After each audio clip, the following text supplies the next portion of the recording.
Bienvenue à cette séance du conseil municipal. Le quorum étant atteint, puisque les conseillers doivent vous rejoindre dans les transports, je vous propose que nous débutions. J'ai reçu les procurations de Julien Cosa, qui donne pouvoir à Marc Lebrun, qui va nous rejoindre dans quelques minutes, de Kylian Olivier Fall, qui donne pouvoir à Madame Lotte, de Yvan Rack, qui donne pouvoir, de Kevin Rofest, qui donne pouvoir à Dany Berel, de Charles Herman, qui donne pouvoir à Véronique Bosch, de Nathalie Lié, qui donne pouvoir à l'animation, à Nathalie de rejoindre en cours le conseil municipal, qui est sur la route. De votre côté, est-ce que vous avez des pouvoirs? Oui, c'est de Vincent Four. Donc Vincent qui en fait qui nous donne pouvoir, donc à Mathieu Emery, j'imagine que Bertrand va nous rejoindre dans la courant du conseil municipal. Parfait. Sophie Bertuga, j'ai demandé à la secrétaire de séance de laisser le registre et on la remercie de cette spontanéité. Conseil municipal. Merci. Avant d'attaquer l'ordre du jour, j'avais plusieurs points que je voulais voir avec vous. Le premier, c'était que la délibération numéro 15 complétée, c'est le lot pour l'école élémentaire du centre, a été déposée sur votre table. Vous avez vu dans le dossier de séance qu'elle ne peut pas compléter par les documents parce que la CAO, la manager de la CAO n'a pas eu lieu, premier point. Et le deuxième, sur la délibération numéro 16, elle est aussi déposée sur votre table parce qu'elle a été complétée pour la prolongation du chef de projet pour le portage de l'opération politique de demain. Donc vous l'avez sur votre table et c'est des compléments d'information. Voilà pour la partie technique. Et au début de ce conseil municipal, je voulais avoir une pensée qu'on prenne un temps d'hommage pour Stéphanie Moncel. Vous savez que c'est une collaboratrice de la ville de Dijon-les-Bains depuis un moment plus d'une trentaine d'années, en charge des ressources humaines. Elle nous a quitté très brutalement après une maladie très courte et foudroyante en fin d'année dernière. La ville a perdu une collaboratrice de qualité, une collaboratrice qui connaissait la ville par cœur, qui connaissait la mairie et l'ensemble de ses agents, j'allais dire presque par cœur aussi. Elle avait su apporter à la collectivité et dans son métier, mais aussi à travers son implication au sein médical du personnel, un savoir-faire, un savoir-être qui était important pour la ville. Et à nouveau, à ce que le conseil municipal puisse avoir un temps de pensée pour Stéphanie, réadresser une condoléance évidemment à sa famille, sa maman, sa fille et ses petites filles, son frère, parce que c'est un drame douloureux, un drame qui est dans la collectivité.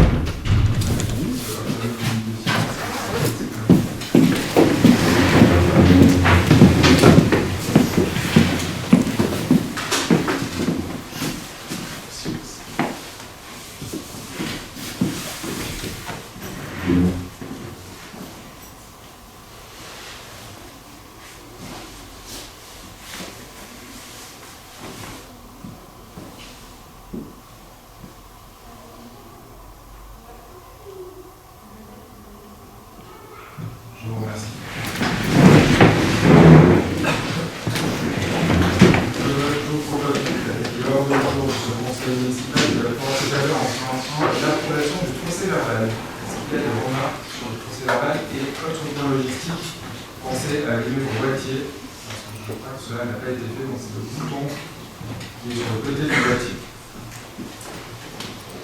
Voilà. Point 1, l'approbation du procès verbal du conseil municipal du 16 décembre. Est-ce qu'il y a des remarques? Monsieur Hibert. Alors, si vous avez allumé des sur le côté, vous avez vite appuyer sur le bouton. Il faut appuyer un petit moment sur le côté jusqu'à ce que l'écran LED s'allume. C'est déjà allumé. Ah là, c'est bon, vous voyez. Monsieur le maire, je fais suite aux différentes questions que j'ai posées pour lesquelles j'ai eu des réponses. Je vous en remercie. Les précédents conseils municipaux. Il y a juste une question qui reste en suspens.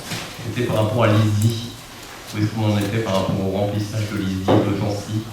On a demandé les informations, on ne les a pas encore obtenues. Donc dès qu'on les a, on les transmettra. Vous les donnerez dès qu'on nous les donnera. Voilà. C'est une demande qu'on a faite il y a vraiment plusieurs semaines. Est-ce qu'il y qu'il y a d'autres remarques sur ce procès verbal? Si ce n'est pas le cas, je vous propose de passer au vote. Donc qui est contre? Qui s'abstient? Personne. Le procès verbal est adopté et je remercie son auteur. Le point 2, il s'agit des votes des taux d'imposition 2026. Avant que nous passions à la présentation du budget. Donc on vous propose de reconduire sur l'année 2026 les mêmes taux que pour l'année 2025, à savoir sur le foncier bâti 28,39%, sur le foncier non bâti 94,28% et sur la taxe d'habitation sur les résidences secondaires 16,11%. C'était un engagement de la liste d'Ivan Levin naturellement de ne pas augmenter les taux de la fiscalité. Dans l'année 2026, nous vous proposons de reconduire ces mêmes taux qui sont inchangés depuis 2020. Est-ce qu'il y a des remarques sur les taux d'imposition? S'il n'y a pas de remarques, je vous propose de passer au vote. Donc qui est contre? Il y avait une remarque. Oui, c'est sûr.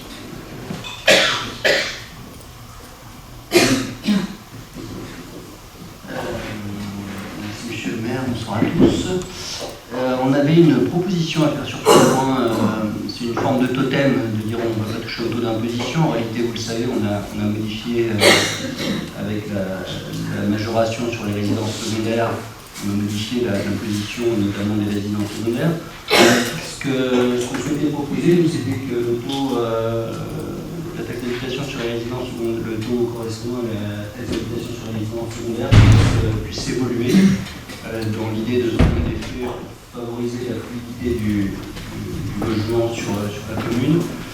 Et que alors évidemment, ce n'est pas pour cette année, puisqu'on sera favorable au maintien des taux, mais qu'on fasse tomber le totem du taux inchangé d'année en année sur les taux d'imposition, sachant que pour les trois taux pour lesquels on vote, ils n'ont pas tous la même valeur. Donc autant que les fonciers restent stables, mais qu'on puisse faire évoluer dans le temps le taux sur les résidences secondaires. Parfait. Je rappelle qu'on n'a pas voté un nouveau taux, mais c'est une surtaxe, c'est une majoration, pas une surtaxe, une majoration de 60% des taux sur la résidence secondaire. Donc je mets au vote la proposition donc, qui est d'augmenter. Non. Ah bah oui, mais c'est... On a compris comment vous fonctionniez, donc pas d'amendement puisqu'il aurait fallu le soumettre. Non, mais j'allais mettre au vote l'amendement en fait. En fait, j'avais proposé que ce qu'on fasse. L'idée est plus d'ouvrir le débat et qu'on puisse, pour les budgets suivants, etc., supprimer ce totem de on ne touche pas au taux d'imposition, notamment sur ce taux correspondant aux résidences secondaires. Comme en réalité, on sait qu'on y a touché au cours de la mandature avec la majoration de 60% qui était je crois qu'elle a été votée à l'unanimité, qui aujourd'hui, si ma mémoire est bonne, rapporte environ 1 million d'euros à la commune. Dans la même logique, ce qu'on souhaite, ce serait qu'on puisse faire évoluer le taux pour les résidences secondaires, pour l'aligner pour le faire augmenter dans le temps. Voilà, donc c'est pas... Est-ce que c'est un souhait que vous souhaitez mettre au vote ce soir ou pas? On peut le mettre au vote ce soir, j'ai peu de doutes sur le résultat du vote, mais c'est une proposition qu'on fait ce soir. Il y a deux... Alors, notre proposition, c'est de le monter à 18,5. 18,5, ok, ça c'est... Pour à terme atteindre un alignement avec les autres taux, tu penses? À terme. Et ça rentre combien? 150 000 francs. La proposition qu'on fait là de passer de 16 à 18,5 rapporte 150 000 francs. Je pense, pour répondre à la deuxième question avant la première, avant de mettre au vote, que c'est un engagement qui avait été pris de ne pas toucher à la fiscalité, en tout cas au taux. Je pense que la campagne qui s'ouvre va reposer un débat sur aujourd'hui quel est le bon niveau de la fiscalité, notamment des taux, des différents impôts dont la commune a la maîtrise, et comme se posera la question aussi de l'emprunt pour financer certains des équipements qui pourront être proposés par les différents candidats. En fait, il n'y avait pas de totem, il y avait un engagement, et je pense que la campagne qui va se dérouler dans les semaines qui viennent permettra à nouveau de redébattre, de rediscuter, et que les différents groupes prennent des engagements sur des questions de fiscalité et d'endettement. Voilà. Pour répondre à la deuxième question, au deuxième point de vue. Donc, ce que je vous propose, c'est de mettre au vote l'amendement sur le passage du taux de la taxe d'habitation sur la résidence secondaire à 18,5% plutôt que 16,11%. Donc, je mets au vote cet amendement, sachant que la position de la majorité est celle que j'ai exprimée préalablement. Donc, qui est... je vais demander qui est pour. Comme ça, c'est le plus simple. Qui est pour cet amendement? Donc, 5 pour. Qui s'abstient? Qui est contre? Donc 1, 2, 3, 4, 5, 6, 7, 8, 9, 10, 11, 12, 13, 14, plus les pouvoirs. Donc l'amendement est rejeté. Je vous propose du coup de passer au vote des taux d'imposition, donc sur la délibération proposée dans le conseil municipal. Donc qui est contre cette délibération sur le vote des taux? Qui est contre sur le vote des taux? Non, c'est bon. Ah, ok. Ah, ben, ok. Bon, oui, non, mais c'était pour. Oui, notre engagement était de proposer un nom. Ok. Donc, ce qu'on propose, c'est de faire tourner le totem, il ne me semble pas. Entendu. Donc, qui est contre? Personne. Qui s'abstient? Une abstention, Monsieur Guibert. Donc, les taux sont validés. Merci. Ensuite, sur la présentation du budget, ce que je vous propose, c'est de présenter le budget de manière globale et ensuite de passer à un vote du point 3 au point 11, parce qu'on présentera le budget de manière globale. Le budget, il est quand même très similaire et il reprend les éléments que nous avons présentés dans le débat d'orientation budgétaire qui s'est tenu il y a maintenant un mois, c'était au mois de décembre, avec ce que j'ai dit lorsqu'on a présenté la délibération sur les taux, c'est à l'augmentation des taux de la fiscalité et pas de recours à l'emprunt. Nous aurons un budget qui, en section de fonctionnement, sera aux alentours de 27 819 000 euros et en section d'investissement de 4 703 000 euros. On est évidemment dans un budget très particulier parce que c'est un budget aussi d'attente, avec un budget supplémentaire qui sera voté avec une nouvelle équipe.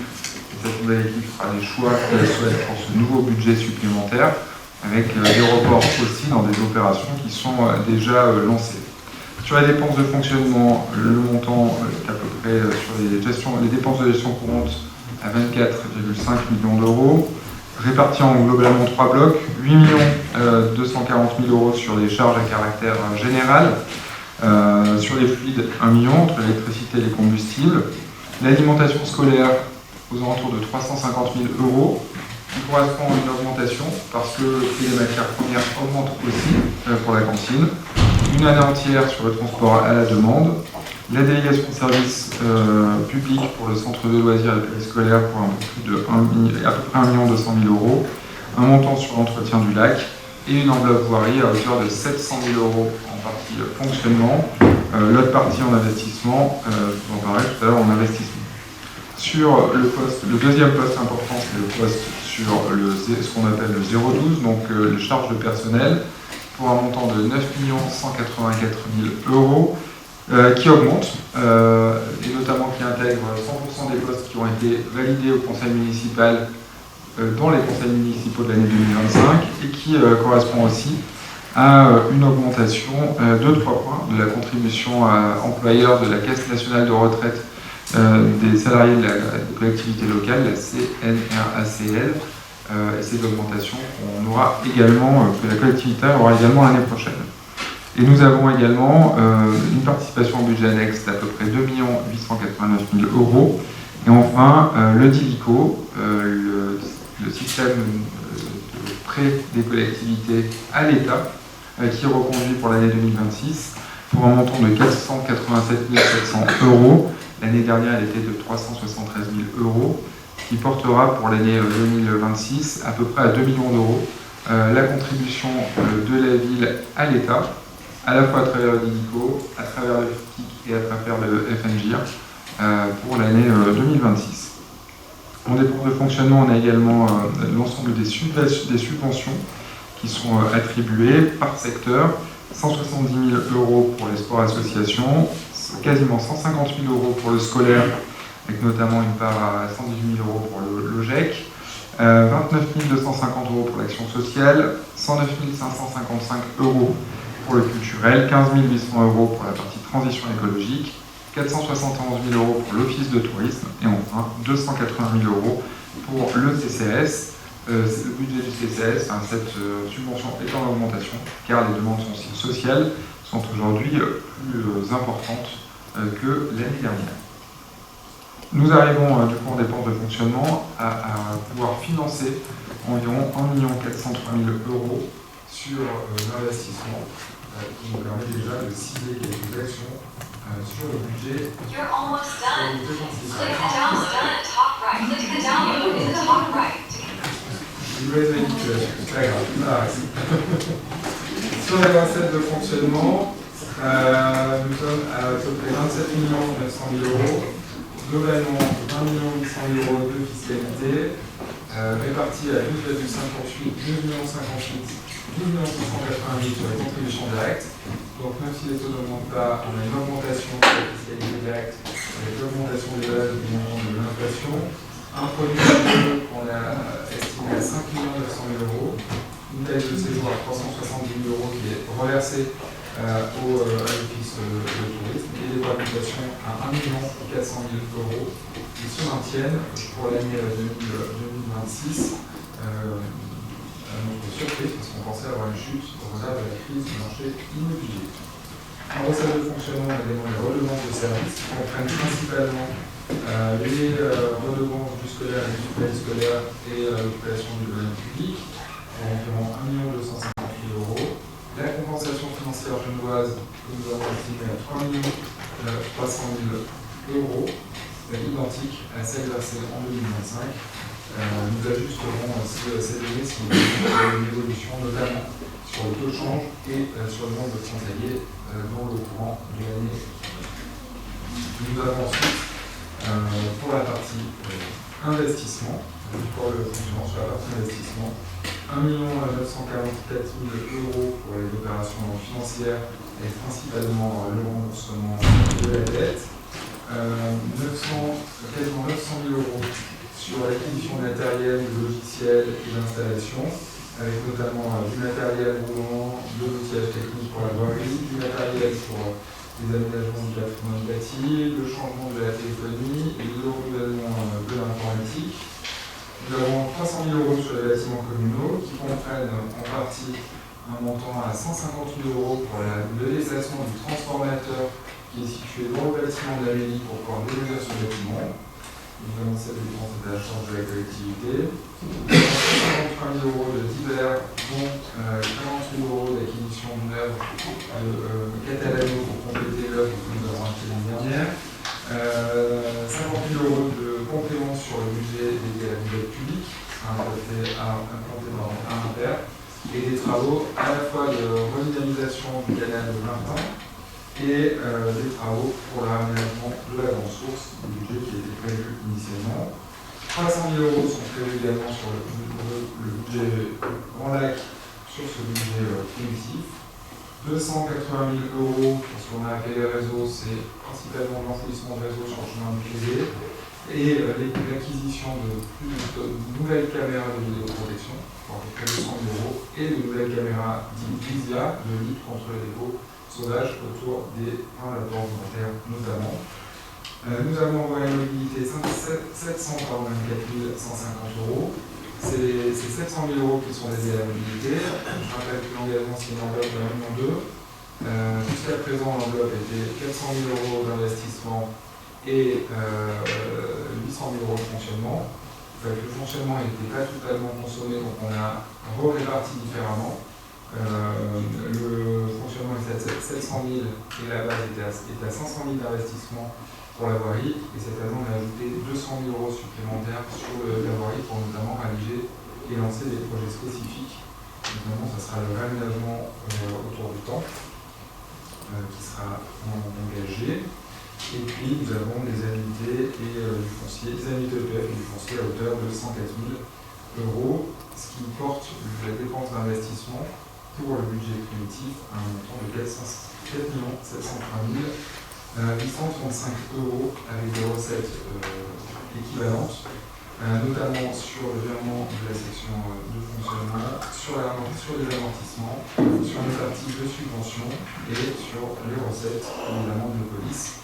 Tout cela avait été présenté en commission finance. Et sur les recettes d'investissement de la MDT, donc je vais faire voilà pour la partie budget principal. Nous avons ensuite le budget du CCAS avec en section de fonctionnement un montant de 1 819 412 €. Et en section d'investissement, un montant de 169 000 €. Sur les dépenses de fonctionnement, il s'agit principalement des coûts d'entretien, les maintenances des bâtiments, les fluides, ainsi que les crédits pour la saison culturelle, pour un montant de 862 000 € sur 1 819 000 €. Les charges de personnel, et puis les dotations aux amortissements.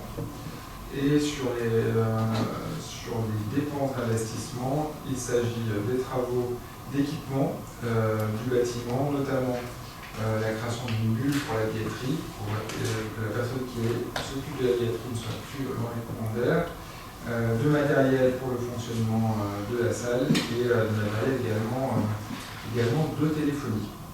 Voilà pour la partie budget du CCAD. Pour la partie budget annexe du quartier Gare, nous avons un montant de dépenses de fonctionnement qui s'élève à 527 500 €. Ils sont liés à des portages, notamment sur des maisons que nous avons en cours sur le périmètre de la gare et sur une estimation pour la maison dite de Chenneau. C'est la maison qui est située juste à l'arrière du bâtiment qui appartient à la Dynacité et dont la ville est devenue propriétaire il y a maintenant plusieurs années. Et puis en section d'investissement, nous avons 363 000 € qui correspondent à des remboursements des annuités de l'EPF de l'Ain et puis à des frais que nous avons inscrits pour la désaffectation du parking en vue de la vente des terrains si le projet d'écoquartier de la gare avance. Vous savez, le projet d'écoquartier de la gare fait à nouveau l'objet d'un recours, d'un pourvoi en cassation dans le Conseil d'État. Donc c'est un projet qui va prendre 1 ou 2 ans avant de pouvoir être réalisé. Le budget suivant, il s'agit du budget annexe des bois et forêts qui s'arrête à un budget de fonctionnement à 57 605 €. Il s'agit de budgets qui sont liés aux dépenses d'entretien de la forêt pour 9 000 €, pour frais de gardiennage pour 5 000 € qui sont versés à l'ONF, ainsi les taxes foncières de 25 500 € pour la partie dépenses. Et pour la partie recettes, il s'agit des ventes de bois, qu'on estime à peu près à 50 000 € et notamment la location du chalet forestier qui rentre dans ce budget. Voilà pour la partie fonctionnement. Pour la partie investissement, le montant est arrêté à 14 135 €, qui sont principalement en dépenses de la fourniture et la pose d'un poêle dans le chalet forestier, et les recettes sont composées principalement d'amortissement.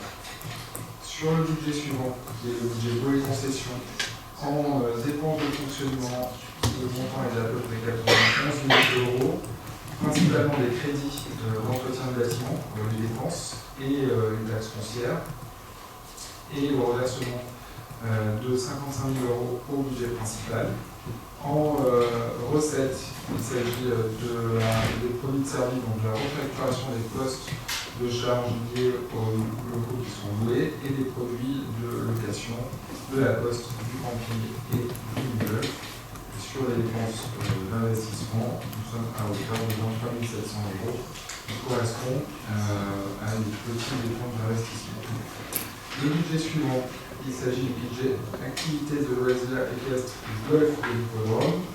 Les dépenses de fonctionnement, c'est 330 600 €, principalement des charges à caractère général liées à l'entretien du site de l'hippodrome et une taxe foncière à hauteur de 10 500 €.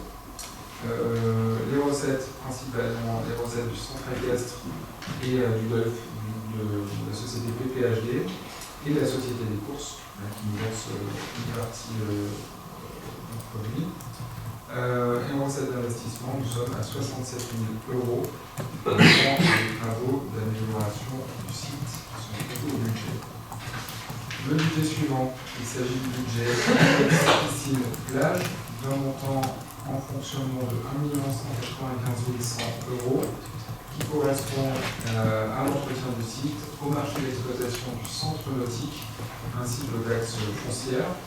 Et nous dirons à la section d'investissement 210 000 euros qui permettent d'avoir une section d'investissement à hauteur de 350 130 euros qui permettent de réaliser les travaux d'investissement sur le centre nautique dans son ouverture pour la saison estivale 2026 et qui ne s'ajoutait aux 132 000 euros de reste de report qui était déjà prévu au budget 2025. Ensuite, nous avons deux budgets qui sont les budgets photovoltaïques et les budgets aqualiennes. Nouveau budget suite à la mise en place du marché global de performance énergétique. Parce que c'est la gestion de ces deux équipements qui est prévue dans le privé. Donc sur le budget annexe photovoltaïque en fonctionnement, c'est 27 600 euros des dépenses à caractère général liées à l'entretien du site. Et puis en investissement, on a 10 000 euros, pareil pour des travaux d'entretien du site. Et ensuite, sur la partie aqualienne, nous sommes sur le fonctionnement à un montant de 20 000 euros pour l'entretien également de l'aqualienne et sur l'investissement à hauteur de 4 390 euros également pour les travaux d'investissement. Sur ces deux derniers budgets, les recettes de fonctionnement correspondent aussi aux recettes liées à la vente d'électricité, à la fois pour la photovoltaïque, mais également pour l'aqualienne.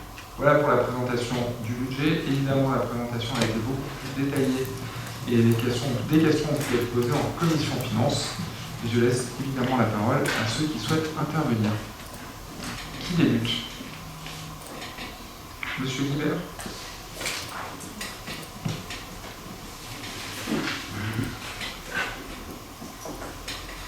Oui, merci Monsieur le maire. Donc en préambule, je voulais rappeler que depuis le début du mandat, nous exprimons régulièrement nos réserves sur la manière dont les questions financières sont pilotées. Nous avons noté d'abord l'absence d'un adjoint clairement identifié aux finances, puisque Monsieur le maire, vous cumulez votre rôle de maire à celui d'adjoint aux finances depuis le début du mandat, et depuis quelque temps également celui d'adjoint à l'urbanisme. Tout cela combiné à la vacance prolongée depuis plusieurs mois du poste de directeur général des adjoints en charge de ces sujets de finances, pour nous, ça conduit à une organisation fragilisée. Le budget 2026 a ainsi été préparé dans des conditions qui ne sont pas, selon nous, à la hauteur des enjeux financiers de la commune. Je vais ensuite parler des recettes et de ce que les Divonnais en perçoivent concrètement. Notre commune dispose de ressources exceptionnelles. Je pense qu'on dit ça à peu près chaque année. Plus de 6 millions d'euros issus du casino et 3 millions issus liés aux travailleurs frontaliers sur Genève. Sur 28 millions d'euros de dépenses de fonctionnement, cela représente près de 10 millions, soit environ 35%. Ces recettes créent une attente légitime, celle de voir des réalisations visibles, structurantes et durables dans la ville. Or, force est de constater que ces attentes restent largement insatisfaites. Le mandat a été marqué par peu de réalisations, par de nombreuses annonces, mais aussi par des retards répétés et des dépassements en matière d'investissement. Le projet du POM-TRAC annoncé dès 2023 et toujours non réalisé illustre parfaitement ce décalage entre la communication et la réalité. Je souhaite également m'arrêter sur la méthode. Les écarts récurrents entre prévision et réalisation posent la question du sens et de l'utilité de ces exercices budgétaires pourtant obligatoires. Cette année encore, la préparation tardive du budget a conduit à des modalités de travail inhabituelles, avec une réunion organisée en pleine journée, ce qui a mis en difficulté plusieurs membres de la commission finance. Enfin, lorsqu'on compare ce budget à celui du début du mandat, on ne peut ignorer l'augmentation significative des charges de fonctionnement. C'est un choix politique qui mérite d'être assumé et expliqué. Dans tous les cas, nous entrons aujourd'hui dans une période électorale, donc nous n'irons pas plus loin à ce stade. Les Divonnaises et les Divonnais seront jugés en toute responsabilité de la manière dont votre équipe a géré les projets et les finances de la ville. Merci. Merci, M. Guillard. Permettez-moi juste de vous répondre sur 3 points. Le premier, je crois que cette année, pour la première fois depuis 6 ans, on vote un budget en janvier et on a fait un DOB en décembre. Et parce qu'on s'appuie sur des services qui fonctionnent et des gens qui sont très investis. Et je tiens notamment à saluer Béatrice Corbin, qui n'a pas compté son temps, ses jours et ses heures pour accompagner la collectivité, notamment les membres de la commission finance, dans la préparation de ce budget. Donc il n'y a pas de vacances dans l'organisation des travaux du budget de la collectivité, et on propose ce soir de voter un budget en 20 janvier, et les années précédentes, nous votions plutôt le budget dans le courant du mois de mars. Donc on essaye de tenir le calendrier budgétaire qui vous avait été annoncé il y a maintenant quelques temps.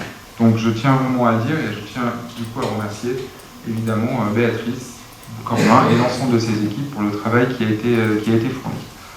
Et même s'il n'y a pas de DGS adjoint dédié au pôle ressources, qui était le poste de Jacqueline Rual, donc quand même un directeur général des services et un service qui permet à la collectivité de fonctionner. Il y a le budget, mais il n'y a pas que le budget. Il y a aussi le mandatement, il y a le paiement des entreprises qui interviennent sur le territoire. Il y a aussi, je crois que nous ne sommes pas en défaut. Sur la question de l'attente légitime et de la réalisation des projets, vous êtes dans votre rôle d'opposant. Vous citez les projets qui ont eu du mal à avancer.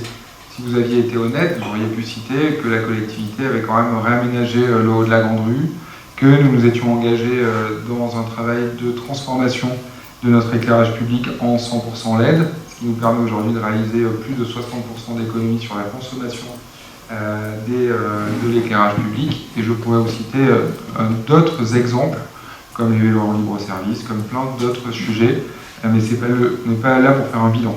Mais je tiens aussi à dire que tout n'a pas pris de retard. Tous les projets qui ont été annoncés n'ont pas été réalisés. Au contraire, des projets qui ont été annoncés ont été réalisés, tous sont en cours de réalisation. Et sur la méthode, j'allais dire que nous avons un débat dans ce conseil municipal qui est un débat sur le budget, qui est évidemment un débat entre majorité et opposition, Monsieur Libert. Avec vous, c'est vraiment de l'opposition, et sur lesquels, évidemment, vous ne trouverez jamais que la méthode est bonne. Il faut se le dire aussi.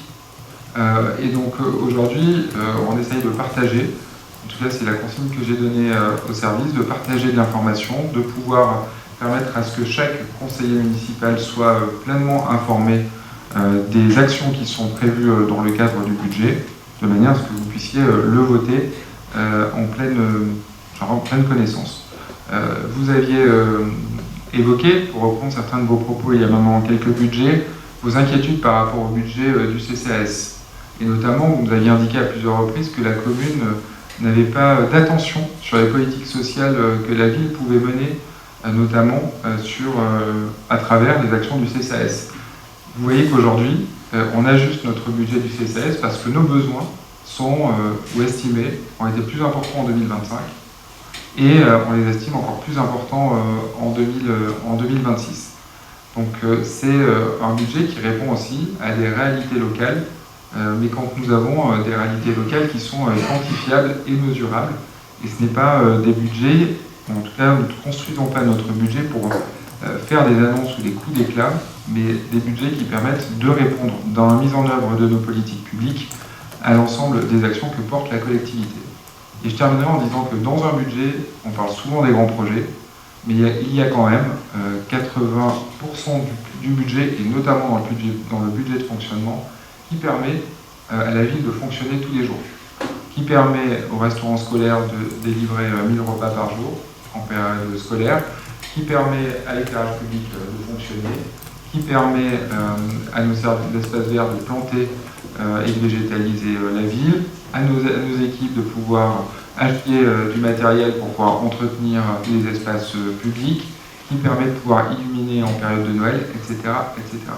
Donc oui, sur les grands projets, j'entends ce que vous dites et j'accepte vos critiques, mais ce budget, il est aussi un budget du quotidien, et du quotidien qui touche aussi l'ensemble des Divonnais. Pour le groupe uni, c'est vous, M. Emery? Oui. Allez.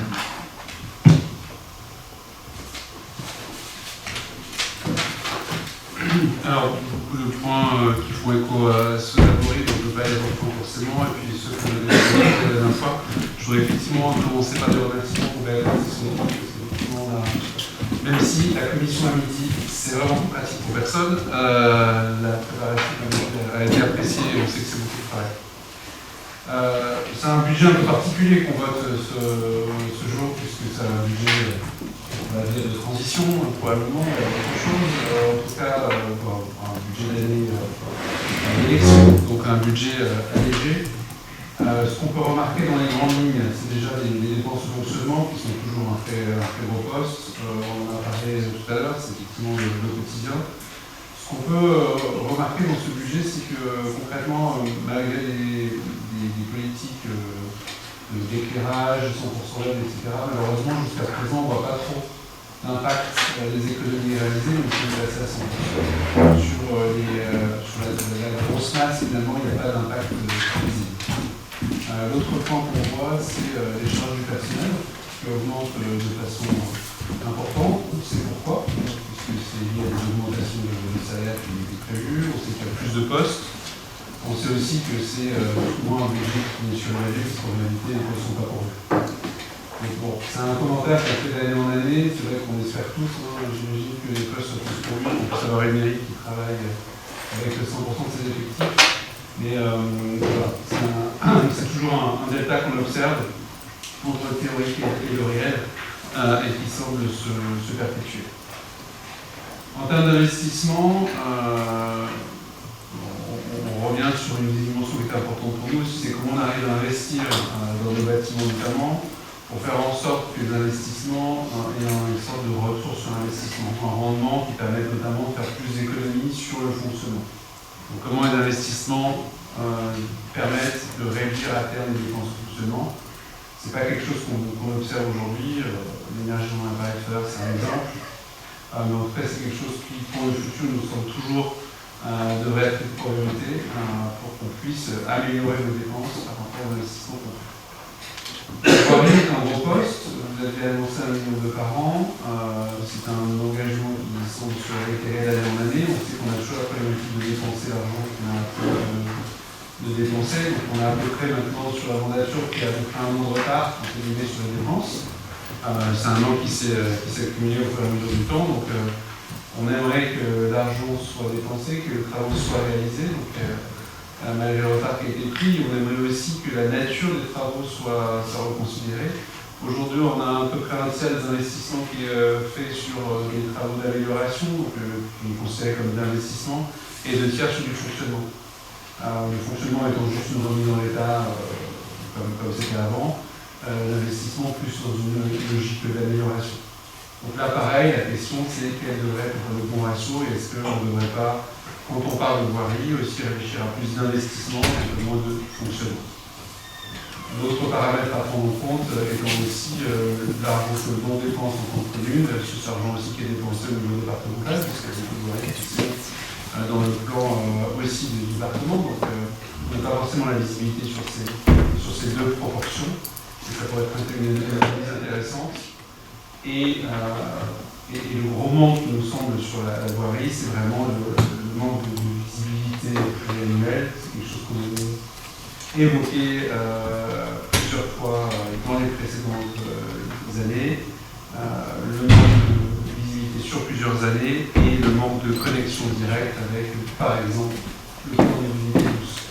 Où aujourd'hui on n'arrive pas à comprendre exactement quelle est la vision de cet investissement et comment ça se relie avec sur les recettes, des recettes importantes, hein, Maury, tu l'as mentionné, on a quand même un budget confortable à Divonne, avec des prévisions qui sont toujours un peu conservatrices. Les jeux, pour l'instant, c'est 9 millions. Cette année, on a plus de 6 millions. Vous avez expliqué pourquoi moins l'année prochaine. Je peux parler de ces explications, mais c'est vrai que régulièrement, on sait qu'on a plus que ce qu'on touche. Enfin, on touche plus que ce qu'on prévoit.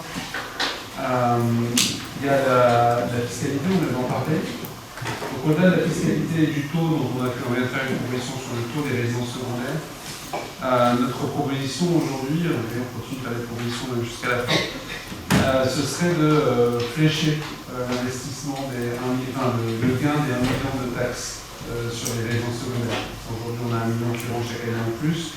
La proposition qu'on voudrait faire, c'est de le flécher sur du logement. On parle d'une résidence, on parle de taxes sur le logement, donc on voudrait proposer d'investissement dans le logement et dans le logement communal.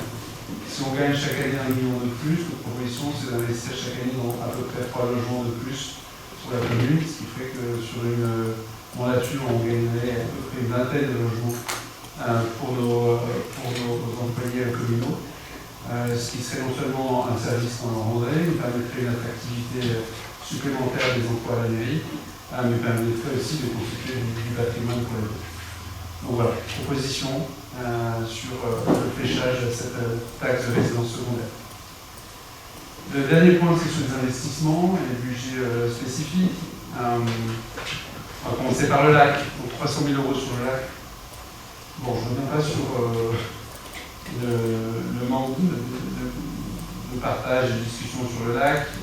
Aujourd'hui, les 300 000 € ne sont pas fléchés sur ce qui nous semble être prioritaire sur le lac. Donc, au-delà de même savoir si vraiment ça va vraiment avoir lieu, on remet toujours en question quelles sont les priorités pour le lac, comment le projet est géré, quelle visibilité on a sur les retours des études, etc. etc. Sur la piscine aussi, on ne revient pas sur le débat, mais aujourd'hui on arrive quand même à un investissement total de 1,2 million.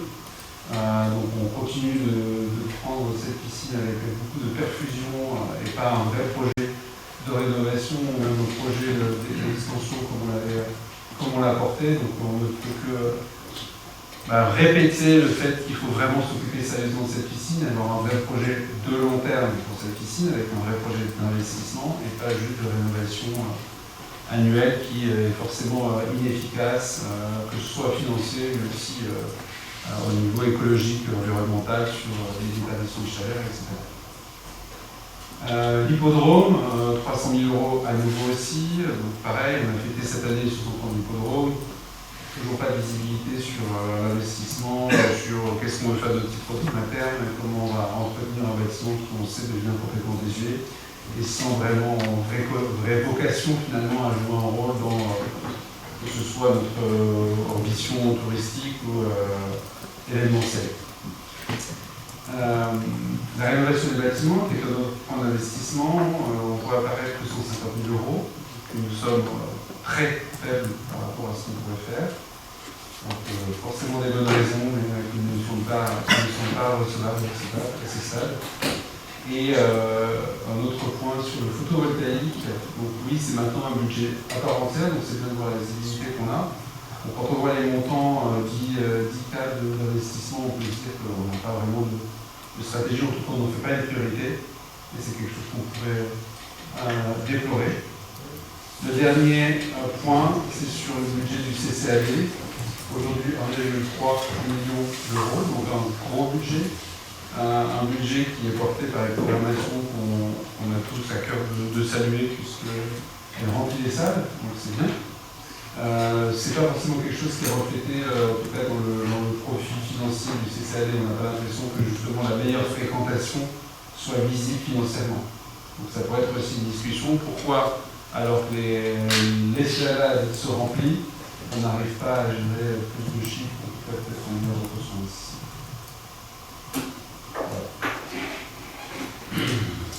Merci. Ça n'appelle pas forcément de réponse, parce que je pense que c'est plutôt une position globale sur le budget, peut-être simplement sur la question du photovoltaïque. En fait, là, c'est vraiment sur les installations existantes. Vous vous souvenez que dans le MPGP, il y a des installations nouvelles qui sont prévues sur le toit de l'école élémentaire du centre, sur notamment la production d'énergie par du photovoltaïque. Là, on a juste... Il n'apparaît pas dans le budget. Mais non, parce qu'en fait, c'est pas installé encore.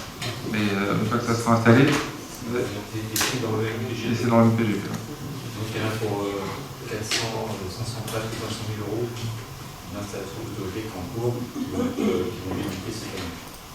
Sur le budget total de la rénovation des l'école du centre.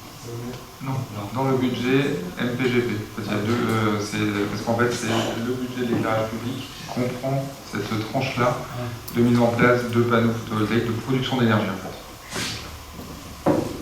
Ah, puis. Quand même. Allez-y.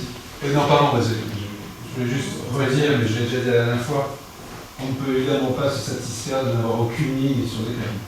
Ça me paraît assez bizarre.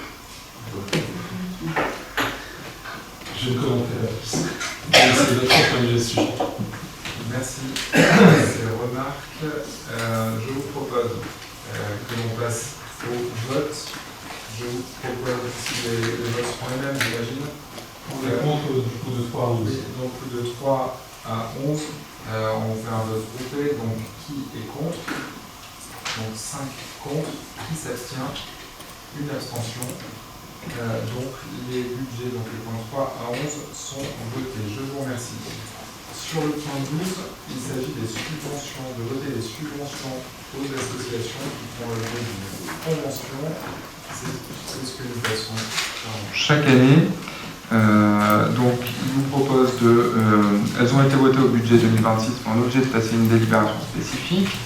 L'USD 88 000 €, l'OGEC Jeanne d'Arc 118 000 €, la Maison de la Musique 75 500 €, Arpadi pour la branche littéraire 2 000 €, Aquaversois 2 000 €, Mabule Rose 5 500 € et MPNS ni pute ni soumise 6 500 €. Est-ce qu'il y a des remarques ou des questions sur cette délibération? S'il n'y a pas de remarques, je vous propose que l'on passe au vote. Donc qui est contre? Qui s'abstient? Donc la délibération est validée, je vous remercie. On passe à la commande publique. Daniel, la délibération numéro 13.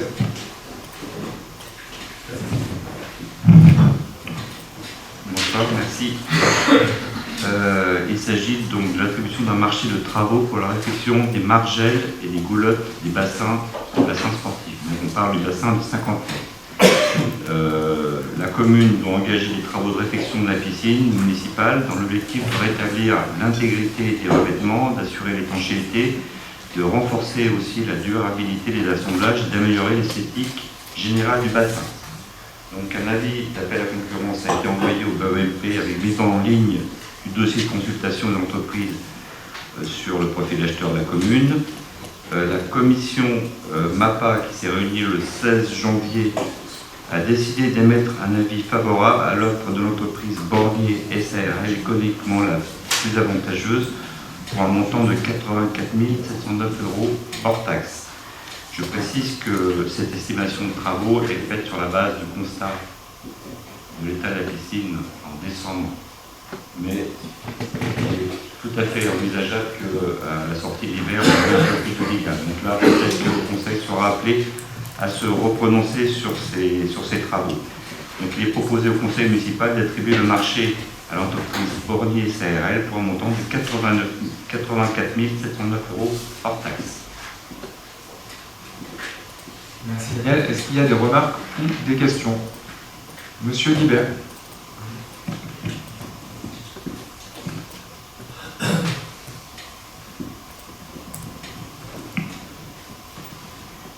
Oui, on est pour ces travaux parce que je pense que c'est important de garder notre piscine en état et accessible au public. Par contre, je rejoins ce que disait Mathieu.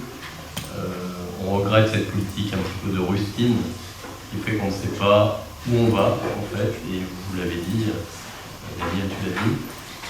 D'abord, ça peut être revu dans quelques mois, c'est une chose. Il n'y a jamais eu d'étude complète qui nous dit où on va sur cette piscine. Et c'est très dommage parce que on n'a pas de plan d'ensemble, on n'a pas de visibilité et on navigue à vue, c'est le cas de le dire. Et ça peut être un puissant fond, donc ce sera important d'avoir une étude sérieuse, savoir ce qui est possible de faire ou ce qui n'est pas. Alors je sais que vous souhaitez, vous envisagez que cette piscine puisse changer d'aspect. Peut-être ça vaut le coup que vous nous disiez, vous parliez un petit peu de ça.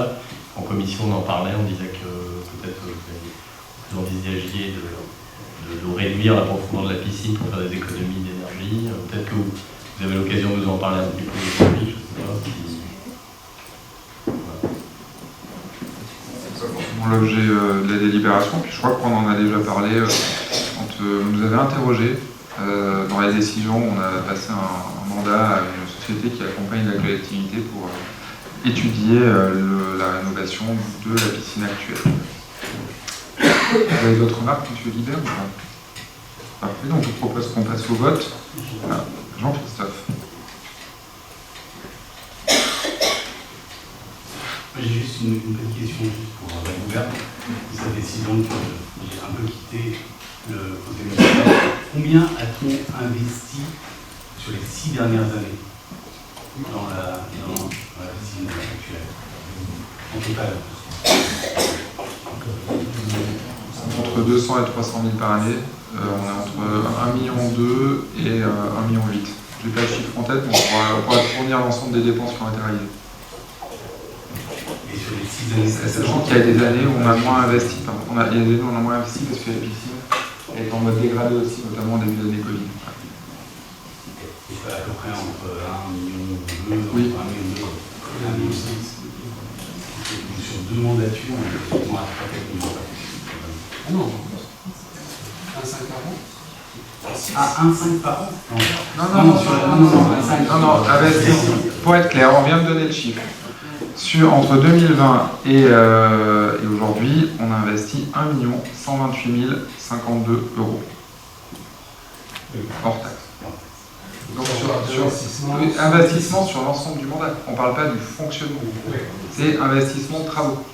C'est travaux. C'est pas fonctionnement, c'est pas déficit.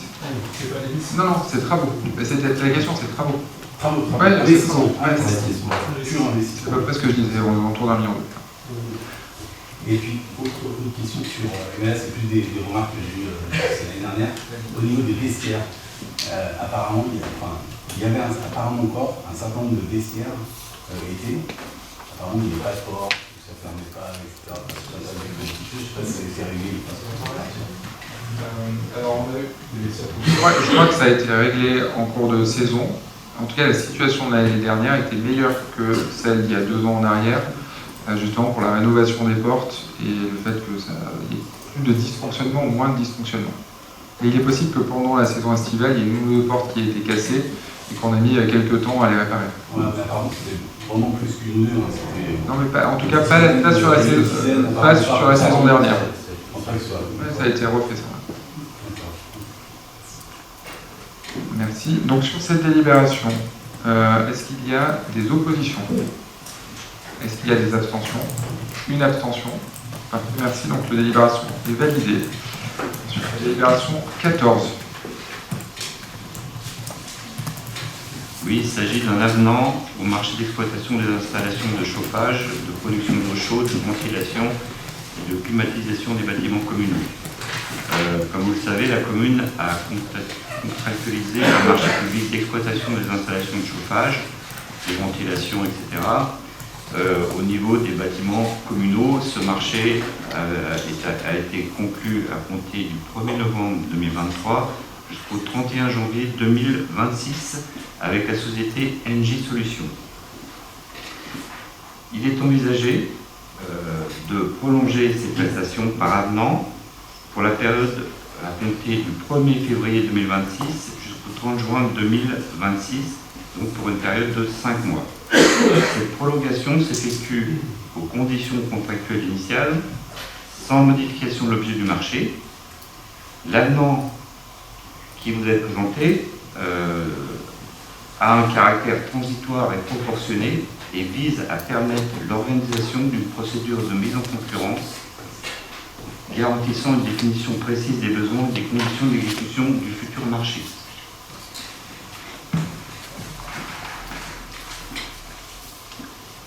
L'avenant, pour cette période de 5 mois, entraîne une plus-value de 194 668,36 € hors taxe, soit une augmentation de 20,23%.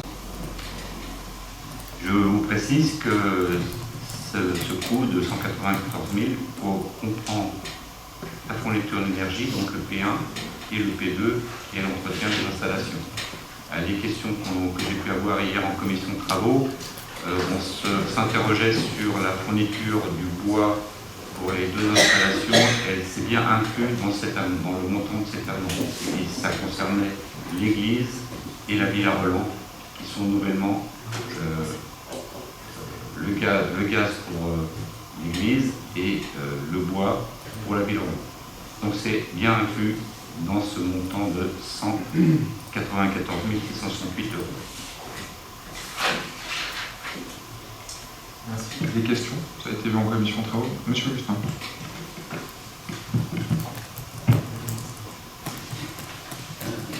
Oui, je vais faire quelques remarques, puisqu'on est en train de prolonger en fait un contrat qui était mené sur 2 ans, dont on connaissait la fin, donc on savait qu'il allait se terminer le 31 janvier. On le reconduit pour 5 mois, sur une période qui est une période en plus électorale, donc a priori on peut penser que politiquement il n'y aura pas beaucoup d'impact. Nous on le regrette, d'une part parce qu'effectivement ça aurait pu être anticipé, alors j'ai compris, pour avoir posé la question hier, que c'est un problème d'effectif, de capacité à lancer ce projet. Ce que je regrette davantage, c'est qu'on n'ait pas fait de prospective politique sur ce dossier de l'énergie des bâtiments, qui est un dossier important, et tant du point de vue économique pour la commune que du point de vue environnemental. Je crois qu'on a loué les vertus du marché de performance énergétique pour l'éclairage.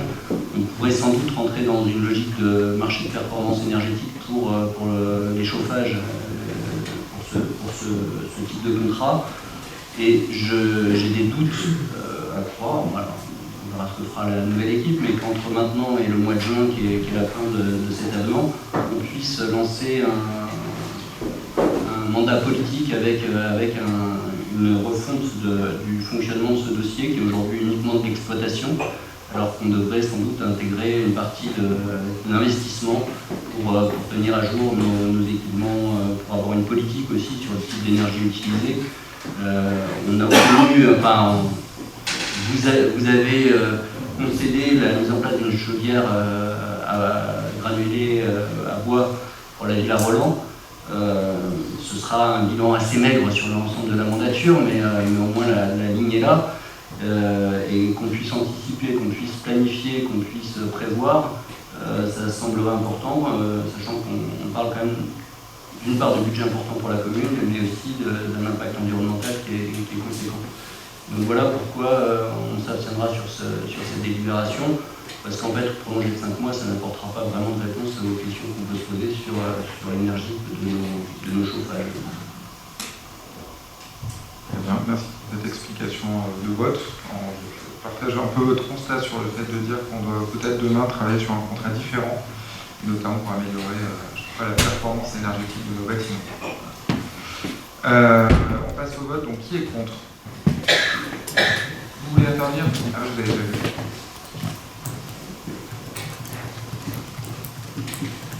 Oui, je souscris aux propos de Bertrand.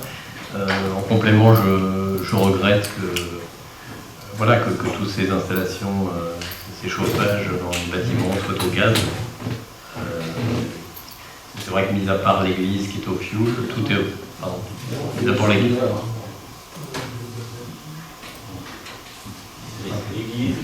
L'église est au gaz, donc toutes les installations sur la ville de Divonne sont au gaz, sauf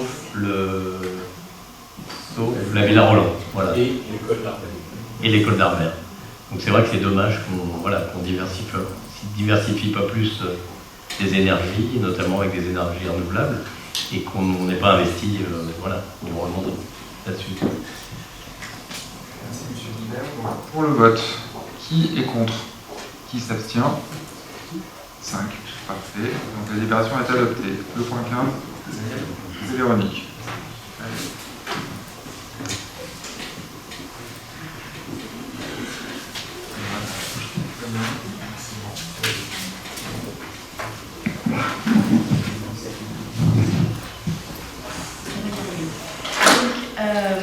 Une mission de maîtrise d'œuvre relative à la réhabilitation de l'école primaire du centre a été confiée au groupement Chambreau Architectes, Bâti-Safe, ETBA Brière, donc on a du 22 mars 2024. En vue du lancement de la phase travaux, la maîtrise d'œuvre a élaboré un dossier de consultation des entreprises, donc structurés en différents lots afin de répondre aux besoins du projet. Donc, comme vous le savez, il y a une première consultation de marché qui a été lancée et qui a été déclarée infructueuse, notamment pour deux lots, donc le lot 12 qui concerne les façades et la peinture extérieure, et le lot 15, tout ce qui concerne en fait les circuits électriques et le système SSI. Donc il a été procédé à une nouvelle relance de marché. Donc les offres ont été examinées lors de la commission qui s'est réunie la semaine dernière. Alors pour le lot 12, donc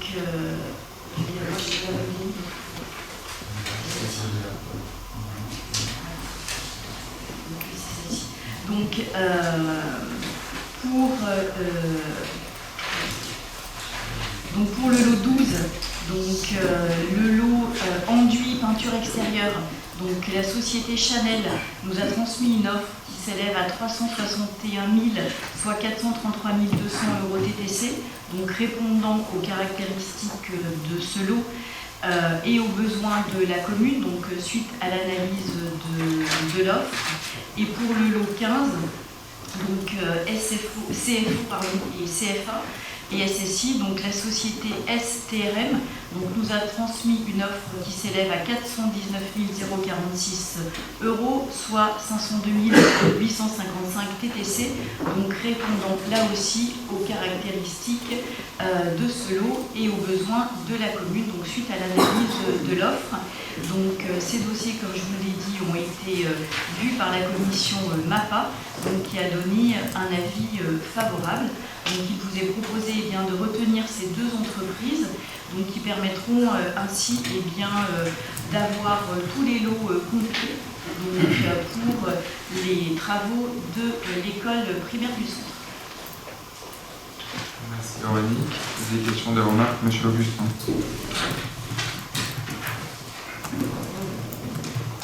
C'est un dossier qu'on a également étudié hier en commission de travaux. Une proposition, puisque sur ces deux lots, il y a un lot qui est relativement indépendant, en tout cas qui pourra vivre tout seul, c'est le lot 12, il s'agit de l'extérieur. Le lot 15 serait plus sensible puisqu'il s'agit d'électricité, pour faire court, puisqu'il a été renommé CFO, CFA, SSI, mais en gros il s'agit du marché de l'électricité qui est en gros un dixième du montant des travaux sur l'école primaire centre. Que beaucoup d'autres corps de métier sont dépendants de la réalisation de ce chantier et qu'on fait le choix ce soir d'une société pour laquelle on n'a pas peu d'historique, en tout cas de référence. Et puis en ayant un peu fait une recherche de notre côté, on est sur une société qui est en gros à moins de 10 personnes pour un marché de 500 000 €. Donc a priori, on a une maîtrise d'œuvre qui a identifié ce prestataire, mais il semblerait important qu'on soit vigilant sur la réalisation de ce marché, d'avoir un suivi particulier, afin d'éviter que les délais s'allongent, sachant qu'on est sur un planning relativement compliqué avec plusieurs phases et plusieurs étapes, et qu'on a des élèves qui vont se retrouver dans des algécos pendant plusieurs périodes. Donc il serait regrettable que cette rénovation de l'école du centre prenne du retard. Soit à cause du lot électricité ou à cause d'un autre lot, mais en tout cas qu'on puisse avoir un suivi particulier. Oui, effectivement, on a parlé hier soir, malheureusement nous n'avions pas tous les documents et on s'était interrogé à juste titre sur la capacité de cette entreprise d'électricité à réaliser le chantier du fait de sa structure qui semblait un peu faible vis-à-vis de l'effectif. Nous avons eu aujourd'hui des éléments de la part de la maîtrise d'œuvre qui nous indiquent que la société a en fait un effectif plus conséquent que celui qu'on a pu regarder dans les consultations qu'on peut faire sur Internet, et que la société avait la capacité, d'après leur analyse, à réaliser ce chantier dans les délais impartis et dans le timing imposé qui est assez contraint parce qu'on travaille par tranche. Chaque tranche correspond à une période scolaire, des vacances scolaires. Donc, dans la garantie que la maîtrise d'œuvre nous a indiquée, on a reçu les éléments nécessaires pour attribuer le marché à cette entreprise.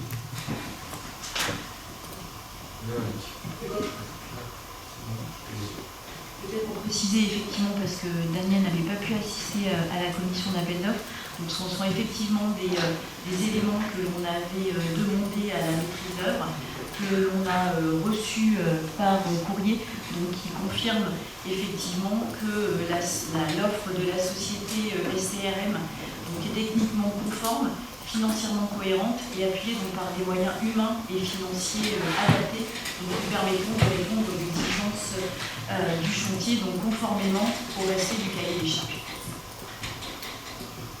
Merci à tous les deux pour les compléments de réponse. Évidemment, on sera vigilant que les travaux ne prennent pas trop de retard parce que, comme vous l'avez dit, M. Augustin, on est sur un chantier qui s'organise entre les périodes des vacances scolaires pour pouvoir déménager les classes et faire en sorte que les élèves soient dans les AGECO et que le déménagement ne se fasse pas en un week-end et qu'on laisse le temps aussi aux professeurs des écoles de pouvoir réinstaller leurs classes.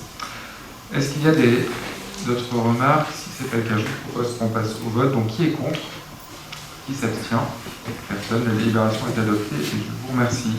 Le point suivant, il s'agit de la modification du tableau des emplois et des effectifs pour permettre les promotions internes, la création d'emplois permanents et la mise en cohérence avec l'organigramme de la collectivité. Donc il y a plusieurs éléments. Le premier, c'est la création d'un poste de community manager au service de la communication. Il remplace un poste de journaliste qui sera supprimé. Il y a la création de 3 emplois de gestionnaire ressources humaines, qui sont en fait des postes qui existent déjà, mais qui sont une mise en cohérence dans le tableau des emplois avec l'organigramme de la collectivité. Il remplace deux emplois de responsable RH et un emploi d'assistant RH. Ce sera des gestionnaires RH. Nous avons la création d'un emploi d'assistant de direction partagé entre le pôle transition écologique et cadre de vie et le pôle patrimoine bâti. En fait, il remplace l'emploi d'assistant du pôle transition écologique et cadre de vie aujourd'hui est séparé en deux. C'est déjà une règle dans l'organigramme. Nous proposons de créer un poste d'emploi d'agent comptable pour faire du tuilage avec un poste qui est au service comptable d'une personne qui nous a fait valoir ses droits à la retraite pour le mois de juillet, et de manière à assurer une meilleure condition possible. Quand la personne sera recrutée, on prendra une délibération pour supprimer le poste qui a été créé. Nous avons la création d'un poste d'assistant de direction au secrétariat général, parce qu'il s'agit en fait d'un remplacement d'une personne qui part en congé maternité, qui est déjà en congé maternité d'ailleurs, et qui doit accoucher dans le courant du mois de janvier, et qui risque de prolonger son absence suite à son accouchement. Et donc c'est pareil, si cette personne revient, le poste qui vous est proposé sera revu. Nous vous proposons aussi de poursuivre de 2 mois, de prolonger de 2 mois le contrat de chef de projet Petite Ville de demain. L'État, dans le cadre des échanges que nous avons eus avec lui, avec le représentant de l'État, nous a indiqué que le dispositif Petite Ville de demain se prolongeait jusqu'en fin d'année 2026. Par contre, il n'y avait pas de visibilité sur les cofinancements des postes de chef de projet Petite Ville de demain au-delà d'avril 2026. C'est la raison pour laquelle nous proposons de prolonger le contrat de travail de notre chef de projet jusqu'à la fin de la période de cofinancement. Et cette période de cofinancement, on attendait le vote du projet de loi de finances qui est en cours à l'Assemblée. On verra si les dispositifs permettent de prolonger le poste jusqu'à la fin du dispositif Petite Ville de demain.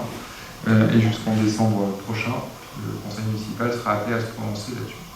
Et enfin, acter des promotions internes, notamment le passage au grade d'ingénieur d'Emmanuel Corbin et le passage au poste de technicien, je crois, principal de Jean-Michel Gardiès à l'Esplanade du Lac.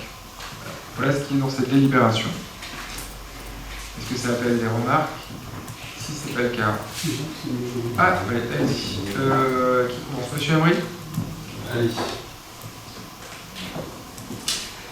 Quelques remarques d'ordre général. On revenir quand même à la promesse initiale de ne pas augmenter ce poste. On est bien d'accord que il a augmenté. Ça n'a pas été tenu. Au-delà de ça, dans le détail, et ça, je le prends pour moi parce que je n'ai visiblement pas suffisamment bien écouté la commission, mais pourquoi 2 responsables RH? C'était comme ça dans l'organigramme actuel. Okay. Aujourd'hui, on passe à des gestionnaires RH, pas des responsables RH. Il y aura 2 gestionnaires au lieu de 2 responsables. Il y avait 2 personnes qui avaient le titre de responsable, dans le cahier des charges. Aujourd'hui, on a simplifié, donc il y aura des gestionnaires RH et on a toujours le poste de directeur des ressources humaines qui est en cours de recrutement. D'accord. Bon, donc ça c'est clair, merci d'avoir précisé. Après, bon, il y a toujours la question du community manager, vous connaissez notre opinion. On a globalement quand même un service de communication qui est très staffé à Divonne. Et notamment, nous ne sommes pas très justifiés d'avoir un community manager à 100%. 100% d'un temps pour gérer les réseaux sociaux. Soit on en fait un 50%, dès qu'on en est à 100%. Sur le nombre de postes service de communication. Il y a 3 postes. Ouvert. Un responsable plus 3 personnes. 4. Non, plus 2. Ah, c'est parce que vous avez dit en commission. En commission, vous avez dit 3 plus 1. Il y a un directeur, il y a une graphiste, il y a une journaliste et plus le community manager qui remplace un deuxième poste de journaliste. Oui, vous avez 3 personnes. 3 postes. 3 plus 1. Aujourd'hui, effectivement, c'est 3 personnes. Et demain, ce sera une personne supplémentaire s'il y a. Merci. Monsieur Guillaume, vous avez la main ou pas? Je vous propose de passer au vote. Il faut, monsieur Hamel, détailler votre micro. C'est juste une petite remarque de l'extérieur.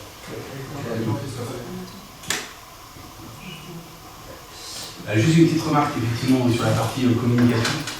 Honnêtement, moi de l'extérieur, je pense pas que ce soit la partie, soit la priorité numéro 1 de la ville de Divonne, la communication. Je pense pas qu'on souffre d'un déficit de communication. Et pour moi, la priorité de la ville de Divonne, c'est plutôt de focaliser sur le delivery.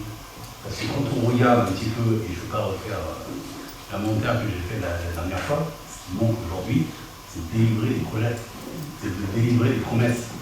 Aujourd'hui, on avait parlé d'un skatepark, quand on va au bord du lac. Aujourd'hui, il y a des barrières, c'est même dangereux. Quand on a parlé, on avait des termes. Maintenant, les jeunes sans les termes, depuis 4 ans, depuis 2 ou 3 ans, je ne sais pas exactement. Première chose, la salle des sports n'est pas délivrée. Elle est en cours, bientôt, elle n'est pas délivrée. Quand on regarde un certain nombre d'autres équipements, le château, alors oui, je sais que ce n'est pas la responsabilité de la mairie, mais il n'empêche que quand on arrive à Divonne, le château n'est toujours pas aujourd'hui reconstruit. Il y a un certain nombre de choses, je pense que la priorité de la ville de Divonne aujourd'hui, c'est de se focaliser un peu sur des équipements. Je ne vais pas parler de la maintenance, puisque vous en avez parlé longuement, mais quand on regarde le bâtiment, quand on regarde cette mairie en particulier, quand on regarde un certain nombre d'équipements, quand on regarde le bâtiment de la Poste, je crois qu'il y a l'église de la mairie, c'est encore le cas. Il y a un certain nombre d'équipements qui méritent un certain nombre d'investissements. Et je pense qu'on a vraiment besoin de compétences, d'analyse des offres. Là, on a un projet sur Paddle actuellement. On reçoit des offres certainement beaucoup trop surcotées. Et aujourd'hui, on n'a pas d'analyse en mairie qui soit capable vraiment de les moi, je pense que c'est plutôt sur la mandature prochaine que le conseil, c'est plutôt d'orienter et de prioriser sur les ressources de delivery, d'analyse, de project manager, pour pouvoir vraiment délivrer ces équipements. Bien sûr, on peut en parler pendant des années et des années. Je veux dire, il y a un certain nombre de projets, la gare, en fait, je ne peux pas encore reprendre un peu ce que je viens de dire, la piscine également. voilà. Donc pour moi, la priorité des priorités, s'il y avait des investissements en termes de ressources humaines, ce serait sur ces postes-là, pas forcément sur des postes de communication, où je pense qu'aujourd'hui, le boulot est là, suffisamment bien fait, et s'il y avait un peu moins de qualitatif sur la communication, à la fin. Juste des éléments. Non, mais c'est très bien. Et juste pour dire que là, on a des postes dans le cadre de cette délibération. On a également décidé de restaffer une partie des équipes qui délivrent et qui sont très opérationnelles, même si les équipes de la communication délivrent, elles sont opérationnelles, notamment sur la partie bâtiment et notamment sur des chefs de projet qui sont arrivés il y a maintenant 6 à 8 mois. Suite à des difficultés de recrutement et qui permettent aujourd'hui de suivre des projets, le projet notamment du DCD est un des exemples de ces choix aussi de rééquiper la ville aussi sur des postes de chef de projet ou de chargé de mission qui suivent l'ensemble de nos projets. On passe au vote. Ulysse, vas-y, pardon. Juste pour répondre aux remarques protestées sur la partie communication, donc, comme on l'a dit en commission en finance, on est bien sur un poste qui ici va remplacer un autre poste. C'est pas le même titre de poste, mais on reste sur un poste qui remplace un autre. Donc il n'y a pas de hausse de nombre d'agents sur le service communication, qui donc, on le rappelle, aura in fine bien toujours 3 agents avec un directeur qui est sur plusieurs aussi autres services. Il y a 3 agents qui sont dédiés à ça, et c'est un projet depuis le début du mandat, malgré une importante hausse de l'activité en termes de communication. Mais comme on l'a déjà dit à plusieurs reprises, c'est souvent bon signe quand l'opposition critique la com, c'est qu'elle est bonne. Merci. Du coup, on passe au vote. Vous voulez pas refaire de la qu'on a déjà fait 20 fois, mais on passe au vote. Vous voulez rajouter un dernier mot? Alors, il n'y avait aucune critique sur la qualité de la communication. Je pense qu'on est tous à dire que la communication est plus qu'abondante et qualitative. Après, chacun fait ce qu'il veut, mais on va avoir le jugement qu'il souhaite, mais il n'y avait pas de jugement sur la qualité. Le point où on a dit qu'il y avait de plus en plus de monde, c'est pas sur la communication. D'entrée de jeu, vous avez staffé l'équipe de communication de façon très forte. Donc, heureusement que selon le cours de la mandature, ça n'a pas augmenté. Mais in fine, il y a effectivement bien 3 plus 1, donc 4 personnes qui s'occupent de la communication bonne, ce qui est beaucoup, et encore une fois, quelqu'un à 100% de son temps qui gère des réseaux sociaux, c'est pas pertinent par rapport aux priorités qu'on devrait avoir dans cette vie. C'était le point. C'est pas la question de la qualité, c'est pas la question de s'augmenter en communication. Ça a été très fort dans le jeu. Et le point sur l'augmentation du nombre de personnes dans la ville, c'était au niveau global de la ville, au niveau de la communication. Merci. Je vous propose de passer au vote. Jean-Christophe. Mon point, c'était bien sur la communication. Je pense que globalement, il vaut mieux en termes de priorité investir un peu moins sur la communication, parce qu'effectivement, on fait plus de priorité sur le delivery. Ça, c'était vraiment le point et le message que je voulais faire passer. C'est pas une question de qualité de communication non plus. C'était que je pense qu'en termes de priorisation, on va mieux prioriser sur le delivery, et lorsqu'on communique, on délivre. Voilà. Je vais pas redire ce que j'ai déjà dit sur le fait qu'on est aussi renforcé assez fortement les services qui délivrent plus. Il y a déjà des postes ouverts qui ne sont pas pourvus aujourd'hui. C'est encore un autre sujet. Je vous propose qu'on passe au vote là-dessus. Donc, qui est contre? 5, 6, qui s'abstient? Personne. Donc, la délibération est adoptée. Merci. Patricia.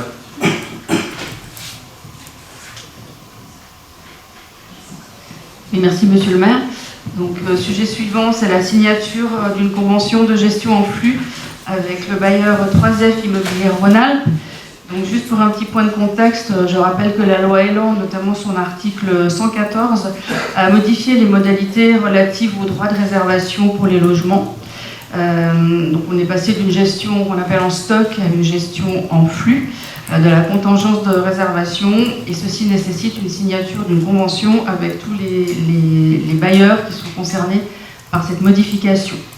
Donc, considérant que la loi Elan a posé le principe d'une gestion en flux des contingents, que le passage du stock en flux vise à apporter plus de souplesse et de fluidité dans la gestion du parc social, Considérant qu'afin de se conformer à la réforme, la commune de Divonne-les-Bains doit contractualiser avec 3F Immobilière Rhône-Alpes par la signature d'une convention bilatérale établie sur un modèle type. La convention permettra de fixer les objectifs de mise à disposition des logements à partir du flux annuel de logements libérés et prévoir un bilan quantitatif et qualitatif annuel fourni par le bailleur et de définir les modalités de mise en œuvre du flux et de calcul du flux. Et cette convention est établie pour 3 ans, qui sera renouvelable par tacite reconduction. Donc, il sera donc demandé au conseil municipal d'approuver la convention bilatérale qui sera conclue et signée avec 3F Immobilière Rhône-Alpes et d'autoriser monsieur le maire à signer tous les documents permettant la mise en œuvre de cette réforme, notamment la convention bilatérale relative à la gestion de flux ainsi que tous les actes y afférents. Donc, pour rappel aussi, on a déjà signé précédemment avec Semcoda, Solar, ICF, Habitat et CDC. C'est à monsieur Guibert.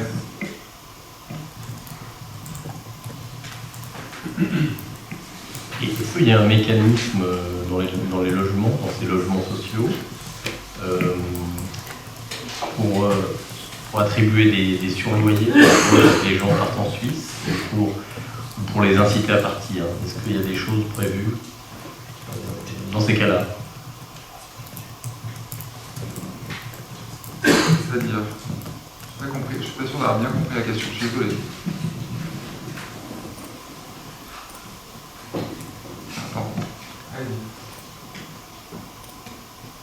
Oui, on est dans une région frontalière, donc régulièrement, vous avez des gens qui bénéficient de logements sociaux, et puis 6 mois après, ils déménagent en Suisse et quelque part, ils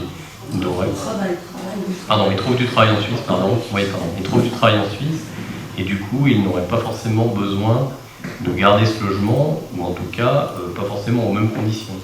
Donc, est-ce qu'il y a un mécanisme pour qu'ils aient un surloyer si jamais ils travaillent en Suisse, ou alors, est-ce qu'il y a un mécanisme pour qu'ils laissent leur place à d'autres personnes qui auraient des besoins plus importants et qui ne travaillent pas en Suisse? Alors oui, il y a un surloyer qui est appliqué. Par contre, il n'y a pas de possibilité, en tout cas à ce jour, de dire aux personnes, aux locataires de quitter leur logement. Mais il y a bien le surloyer qui s'applique, alors pas tout de suite. Je crois qu'il y a un délai, voilà. Mais non, on ne peut pas forcer quelqu'un à quitter son logement. Je vais compléter la réponse de Patricia. Alors effectivement, je parle en connaissance de cause. Chaque année, en fait, les organismes en fait, sociaux envoient une enquête et demandent les relevés d'imposition des habitants, quoi que ce soit. Et selon en fait, ça, ils appliquent ou non un surloyer. Et en effet, même quand il y a les enfants qui travaillent, ils appliquent aussi un surloyer. Mais ils n'imposent pas qu'on quitte le logement. Le seul moment où ils imposent qu'on quitte le logement, c'est quand les enfants, à partir de 25 ans, ils sont susceptibles de faire une enquête pour voir si l'enfant habite encore. Et à ce moment-là, alors ils ne font pas, mais ils proposent de changer d'appartement. C'est-à-dire, si on a un T4, on passe à un T2 parce qu'on se retrouve plus qu'à 2 personnes. Mais voilà. Et c'est valable aussi, pardon, pour les employés français qui ont des augmentations au niveau de leur travail. La survie. C'est lié au revenu, tout simplement. En fait, il y a des critères d'accès au logement social qui vont dépasser les plafonds. On vous applique le surloyer. Et il faut dire aussi, il faut être honnête, les bailleurs sociaux, ils préfèrent appliquer un surloyer avec des gens qui payent que avoir des impayés avec des gens qui, des fois, n'arrivent pas à payer leur loyer. On voit aujourd'hui, pour participer à des conseils d'administration de bailleurs sociaux, que les impayés dans les logements sociaux sont de plus en plus importants et que ça pose un véritable problème pour la dynamique des bailleurs sociaux pour construire de nouveaux logements sociaux. Il y a une loi qui est discutée à l'Assemblée, la loi MIEL, qui devrait permettre de mieux gérer les logements sociaux et notamment ceux de la fonction, enfin les logements sociaux de la fonction publique territoriale, enfin, les 3 fonctions publiques, de pouvoir lier le contrat de travail au logement social. Et du coup, par exemple, pour un fonctionnaire qui travaillerait à la ville de Divonne, qui aura accès à un logement social et qui demain partirait travailler en Suisse, par exemple, il serait, au regard du dispositif de la loi actuelle qui doit encore être discuté au Sénat, il serait obligé de quitter son logement social sous une année, parce qu'il ne serait plus au bénéfice de son contrat de travail. La loi Amiel. Elle a été votée à l'Assemblée maintenant. Ça va où? Monsieur Guibert, vous vouliez réintervenir? Non, oui? Oui, non? Oui, non. Ah. On peut peut-être voter, puis on vous y reviendra tout à l'heure si jamais. Ou c'était par rapport à la délibération? Oui. Ah, c'est bon? Allons-y. C'était votre micro. Pardon. Je suis un peu sourd.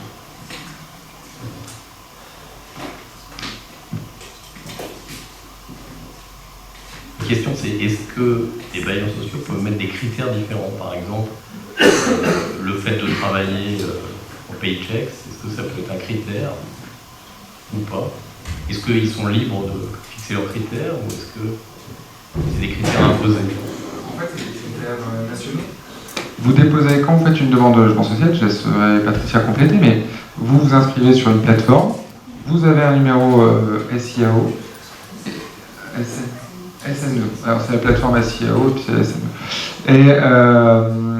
Et du coup, vous avez, en fait, le principal critère, c'est vos revenus, puis après, vous êtes étudié par des commissions avec un dossier qui est anonyme, de manière à voir si vous rentrez dans le critère, si géographiquement vous êtes dans le périmètre.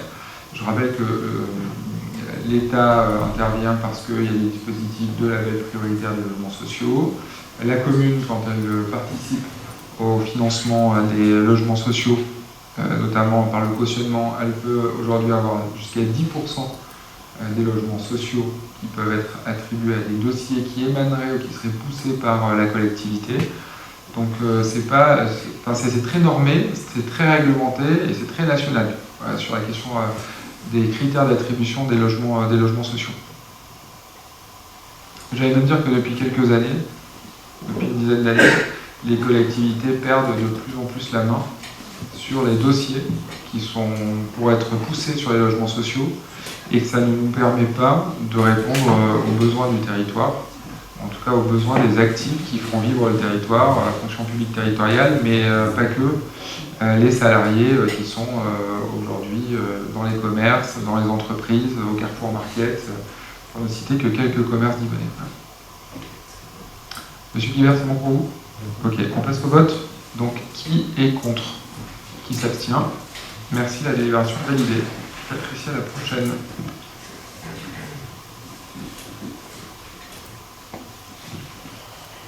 Donc, l'objet, c'est la mise en place d'une convention de partenariat avec l'association NPNS. Donc, c'est une convention qui existe déjà, mais qui est arrivée à échéance et qu'on va renouveler.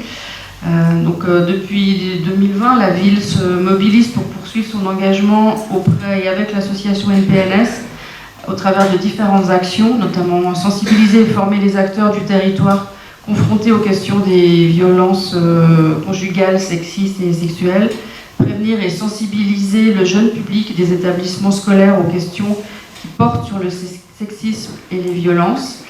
C'est également reconnaître des enfants qui pourraient être, apprendre à reconnaître des enfants qui seraient victimes de violences. Pour ça, on a des mallettes qui ont été réalisées par l'AGLO et qui permettent de s'approcher des enfants avec un vocabulaire adapté. Et c'est enfin sensibiliser le grand public aux questions de santé, l'endométriose, la précarité menstruelle, etc. Pour déployer ces actions individuelles et collectives auprès des partenaires locaux, la commune s'engage à investir les moyens financiers nécessaires pour répondre aux objectifs prédéfinis entre les parties.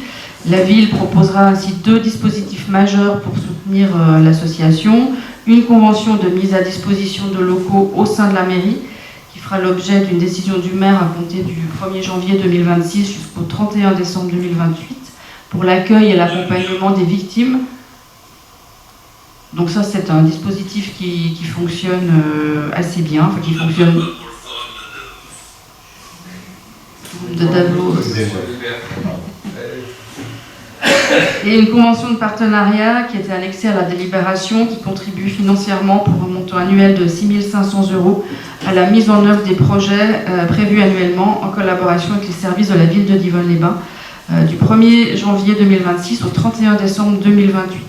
Ces projets ont notamment comme objectif de prévenir, éradiquer dès le plus jeune âge les stéréotypes sexistes qui contribuent à la reproduction des violences, abaisser le seuil de tolérance dans la société, protéger, il s'agit de garantir le plus haut degré de protection aux victimes et à leurs enfants, les punir, il s'agit d'en finir avec l'impunité tout en prévenant la récidive.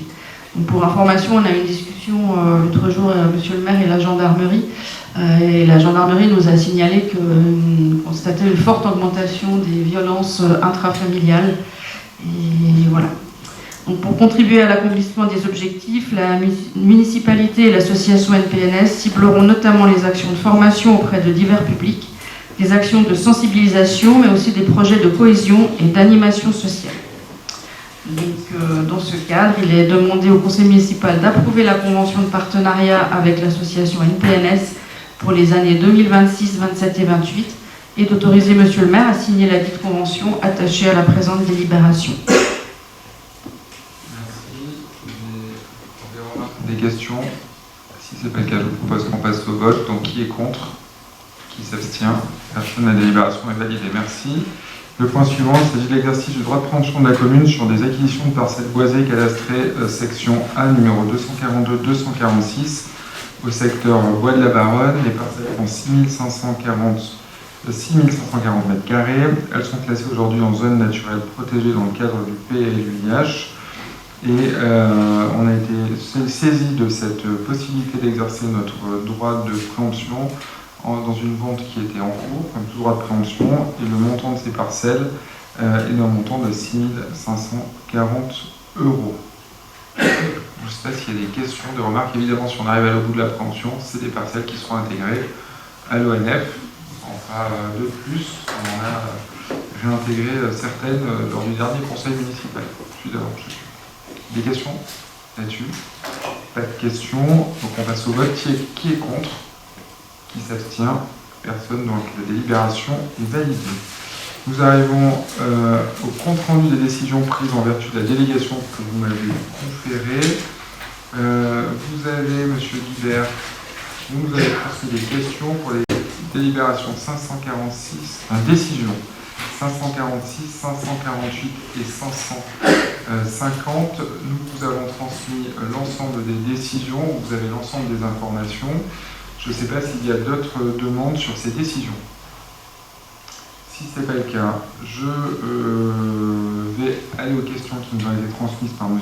Guibert. Vous en avez abordé certaines en début de conseil, donc j'y reviendrai pas. M. Guibert, sur les données RH, les indicateurs RH de la mairie, les turnover des agents, on fera passer les informations dès que les gestionnaires RH de la collectivité nous les auront transmis. On les a transmis tout à l'heure, les données RH? Non. Je crois pas aussi. Ah ben c'est bon, parfait, je pensais pas que vous étiez arrivé. Donc, vous disiez 28 arrivés, parfait, alors, 25 départs. Ça a été transmis. Vous n'avez pas cette information. Donc vous avez tout ce qu'il vous faut. Le point 2, vous aviez demandé à ce qu'on évoque le bilan de la SPL de l'année 2024, de la SPL Territoire d'innovation. Ça a été un oubli de l'inscription à l'ordre du jour de ce conseil municipal, donc on le fera au conseil municipal de février. Vous nous aviez demandé si on pouvait vous communiquer les résultats de l'étude de prospective financière. On le présentera lors d'une prochaine commission finance, qui se tiendra avant, je pense, le prochain conseil municipal. Et puis, vous nous indiquez que vous avez constaté que la société d'exploitation des eaux minérales de Divonne-les-Bains, la SEEMDLB, existait toujours et que M. Antoine Felicelli en était devenu le président au 1er octobre. Vous me posez la question de savoir si je le savais. Est-ce que j'avais été en relation avec ce nouveau PDG? Est-ce que j'avais connaissance d'un nouveau projet d'embouteillage de l'eau à Divonne?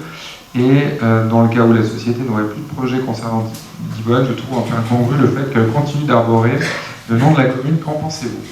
Alors, j'ai été informé par le conseil de la société d'embouteillage qui a informé notre conseil du changement de présidence de cette société. Le nouveau président souhaite rencontrer la collectivité, donc un rendez-vous va être organisé sur sa demande. Aujourd'hui, il n'y a pas de nouveau projet d'embouteillage de l'eau. Je rappelle que la ville est en que la société d'embouteillage d'eau minérale de Divonne-les-Bains a fait appel de la décision de première instance qui portait sur 3 griefs. Il n'y en a qu'un seul qui avait été retenu à l'encontre de la ville. C'était l'atteinte à l'image pour un montant de 50 000 €. Les autres griefs n'ayant pas été retenus.